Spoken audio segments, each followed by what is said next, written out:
Good morning, everyone. I'll start with latest story of Infosys. Infosys today came out with their October to December number, where their net profit has come to 2,265 crore, which is much better than the street estimates. And even the consolidated revenues has come to 10,424 crores, which is again better than the street expectations. Okay, moving to the second story of the day, actually it's from the yesterday, is like Cabinet Committee of Economic Affairs clear the proposal to infuse 12,200 crore in the public sector banks. So it is a good news for the public sector banks, where P. Chidambaram said that around 9 to 10 banks are likely to be recapitalized. From our estimation, Corporation Bank is supposed to get 750 crore from this. State Bank of India (SBI) is expected to get 3,500 crores from this. IDBI is expected to get 1,100 crore, and Union Bank is expected to get another 1,100 crore. Another proposal from that particular meeting was 10% divestment in Engineers India.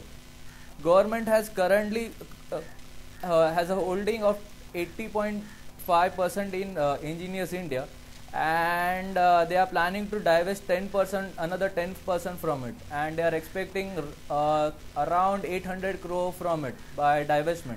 So our calculation says that the offer price would come to the current market price, which is I guess 230 or 225. So we don't see any further downside in Engineers India from the current market price.